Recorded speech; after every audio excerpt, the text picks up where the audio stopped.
All right, so this is our first lesson, which is just an Algebra 1 review, and so I'm going to go through this. This is all stuff that you should remember from Algebra 1. So first thing that we have here, it says simplify an expression. So it's important that you know what this word expression means right here. So the word expression means that there is going to be no equal sign. So if there's no equal sign, then when I simplify, we're going to reduce, we're going to combine like terms, and we may have multiple terms.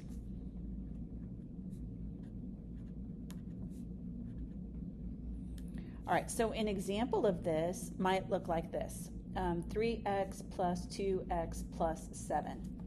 So no equal sign. So if it asks you to simplify it, I'm going to combine this, and this becomes 5x plus 7. This would be my simplified form, okay? Again, no equal sign, so we're not solving, all right? So this next one actually says solve an equation. So when we have solve an equation, you're going to end up with x equals or y equals. You're going to have an equal sign, so something has to be equal. So to do this, when we solve, we're going to isolate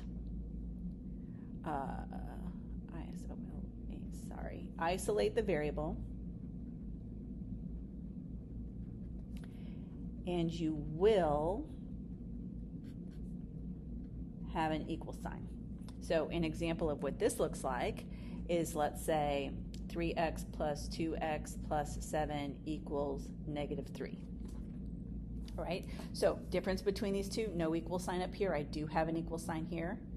So this would tell me when I combine like terms, 5x plus 7 equals -3. I subtract 7 from both sides, 5x equals -10, and then I have to get x by itself. So I divide both sides, and I get x equals -2, and that is what my final solution looks like. Okay? All right, so what this part tells us down here is we're going to simplify the expression by combining like terms. So if we do this, I'm going to do this for this first one. What I'm going to do is I'm going to highlight the like terms. So this term has an x, and this term has an x. So when I highlight the term, I'm also going to highlight the sign that's in front of it. So that's not a 7x, it's a -7x. And then when I do that, I see that I have just a solid number here and a constant number here. So now I'm just going to do the operations that I have that are between here. So if I look at just these two and just these two, so feel free to use highlighters if that helps you, okay? So if I combine this, I have 3x minus 7x. So remember, when I have a positive and a negative, I'm going to subtract, so -4x, and then I have 10 plus 2, which is plus 12. And that's my final answer. I can't combine anymore because this doesn't have an x. Now, when I look at this guy over here, I have an x, a -2x that's right here. But what I don't have is this term is an x squared, and this term is an x squared. So I can't combine those. So hopefully what you see is that we have this 3 on the outside of the parentheses. So because that's on the outside of the parentheses, I'm going to distribute this to everything that's on the inside. So if I write this whole thing again, I have 3x squared minus 2x minus 12. So -3 times 4 is -12. And then -3 times x squared is -3x squared. Okay? You can highlight if you need to. Now, this has an x and this has an x, but they are not like terms because this is not x squared. So now when I combine my like terms, if I was to go back in here, I have this term and this term are my like terms. So I have 3x squared minus 3x squared. So because of that, it goes away. It's like saying if I just had 3 minus 3, 3 minus 3 is 0. And that's the same thing that I have here. So these are going to go away, and I end up with -2x minus 12. Okay? Now, with this one, Up here, I was able to just distribute. I had a single number and I distributed that single number into both. But this is not. So this is multiplying. And when I multiply, I'm going to use this FOIL technique. So first, outer, inner, last is what it stands for. So I'm going to start with this first term and I'm going to take it to this outside that I have here. So x times 3x. So x times 3x is 3x squared. And then I have x times negative 1. So this is negative x. So I take the first one and it goes to this parentheses inside the other one. And then I go to the second term and I go 6 times 3, so plus 18x. And then 6 times negative 1 minus 6. And then in this case, what I have is, again, I'm going to combine like terms. So if we want to highlight, I have this negative x here and a positive 18x there. So this doesn't combine with anything. So 3x squared plus 17x minus 6. Okay, I'm going to pause the video and I want you to try this one by itself. Now you'll notice you'll have a single term in parentheses here and 2 terms in parentheses here. So you're going to have to FOIL it. Okay, so I'm going to pause it and then I want you to try it and come back and check your answer. Okay. So hopefully this is what you have. Now, if you have this in a different order, that's okay. You don't have to have it in this order. You're going to find as we get later in the semester, you're going to want it to have the biggest variable power first. But if you have the 8x first or the 5 first, you're fine. So you see I highlighted my like terms up here. I underlined all my constants. So I have 3 minus 4, which is negative 1, and then negative 1 plus 6 is 5. Okay? Now, with this next set of problems here we're going to solve. So remember, solve, I'm going to have an equal sign on here. So my process is going to be the same thing. I want to simplify first, and then I want to combine like terms.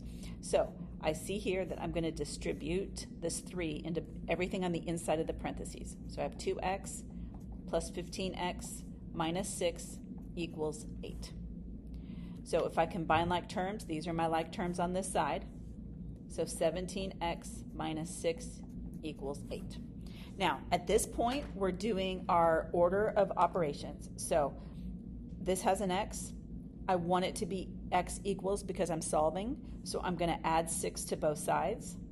So I end up with 17x equals 14. Okay, last term is I have this x by itself, so I have to get it by itself. So I'm going to divide both sides by 17. So I end up with x equals 14 divided by 17. This is my final answer. Now, in Algebra 1, a lot of times these numbers would be nice, pretty numbers. Don't expect it to be a nice, pretty number. This is okay. This is the right answer. I divided both sides by 17, and here's what I have. Okay? Now, this is tricky. This is tricky because I have a negative that's out front here. So technically what I have, you'll never see it written this way, but technically this is a negative 1 on the outside. So if you remember over here, we had a 3. We distribute the 3 to both. Here, I'm going to distribute this negative 1 to both terms on the inside. And so when I do that, I end up with 2x minus 8x minus 1 equals 3.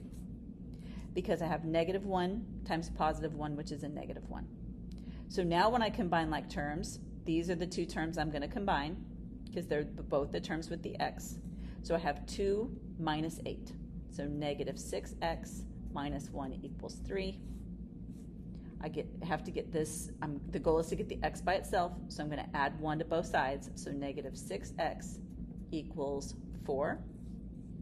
So x equals 4 over negative 6.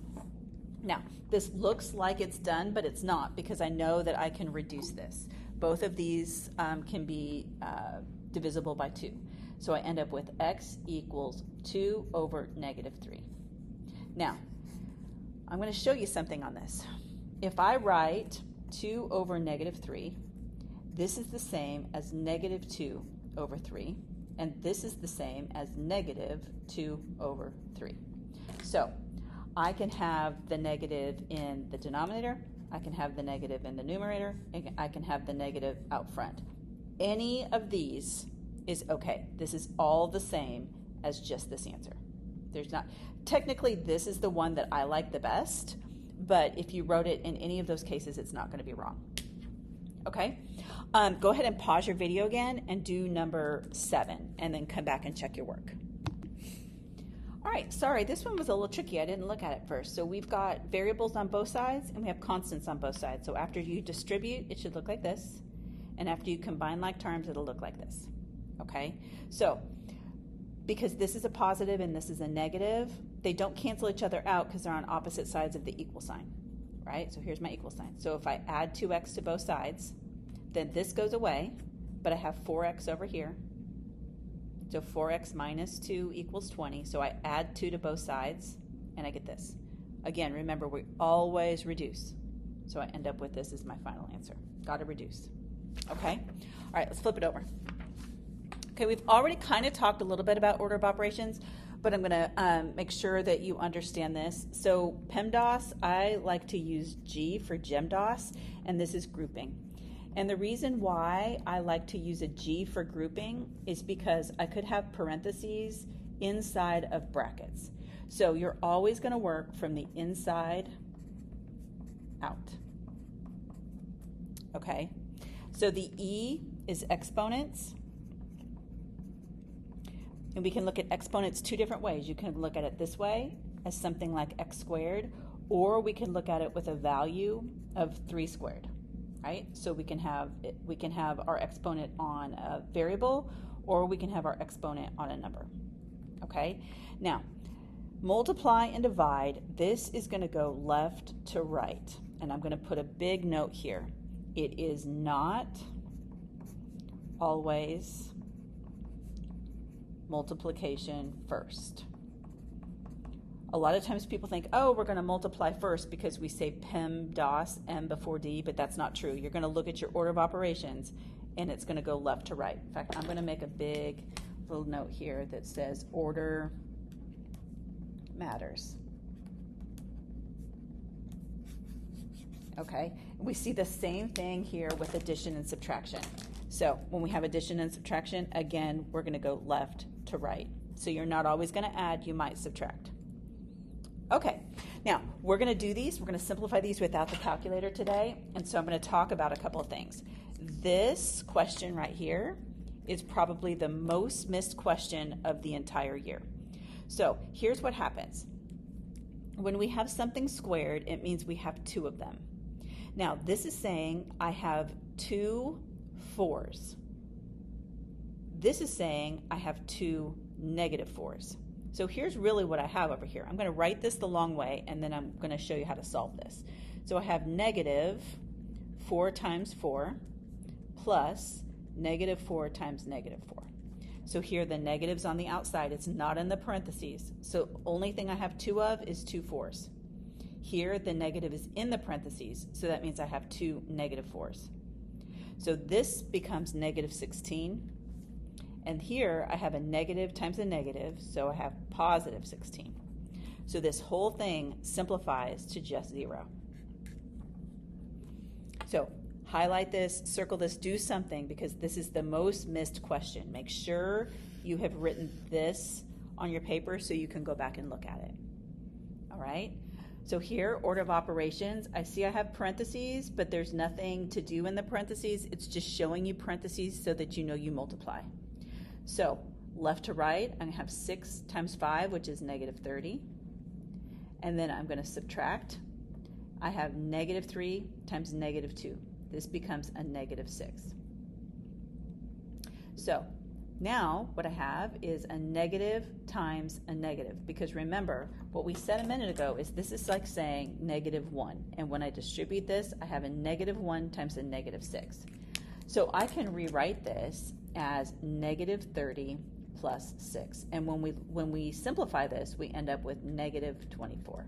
That's my simplified answer. Okay, so now we actually have 2 things going on inside the parentheses. So I have a negative 4 minus 5. So on a number line I have negative 4, and this minus means I'm going more negative, so I'm going this direction. So if I have negative 4 minus 5, this whole thing becomes a negative 9. So I have negative 9 squared minus 10. So now let's think about this. Let's go back up to what we just did up here. the negative is on the inside. So if the negative is on the inside, like this means we have two negatives multiplied together. So 2 negative multiplied together is 81 minus 10. So this whole thing simplifies to 71. Okay, so now I can't do anything on the inside, but I do have an exponent, so I have to do this first. So if I do the exponent first, I'm just going to write all this down. 6 times negative 5 minus negative 3 times 4. So I've already gotten rid of this. I did the exponent first and I have 4. And now I'm going to do this left to right. So I have negative 30 minus negative 12. So I have a negative negative. So that becomes positive. So negative 30 plus 12. And this is negative 18. Now, you'll notice this is simplified, but I have no equal signs anywhere on here. So I have no equal signs in any of my work. All right, last concept. So this last concept here is evaluate and simplify. So this is exactly what we just did up here, but it gives to you in variables and you've got to plug them back in. So I'm going to use this. I'm going to say b equals 4 and g equals negative 3. So I'm going to go in and everywhere I have a b, I'm going to put these red parentheses. So I have b squared, and then I have a g. So b squared, here's my g. So this is my negative 3. Let me go ahead and put my 4 in here. Now this is just a constant, so minus 2 times b, which is 4, times g, which is negative 3. And then I'm going to add g squared. So the way that looks is it's negative 3, because negative 3 is my g, and the whole thing is squared. Now, I've got a lot of colors going on there, but the reason I did that is because it's important to see where you put the parentheses and where you don't. So if I have a b, I'm just going to put the parentheses. If I have a g, I'm going to put the parentheses. So when I do this left to right, I have 16 times negative 3 minus left to right again.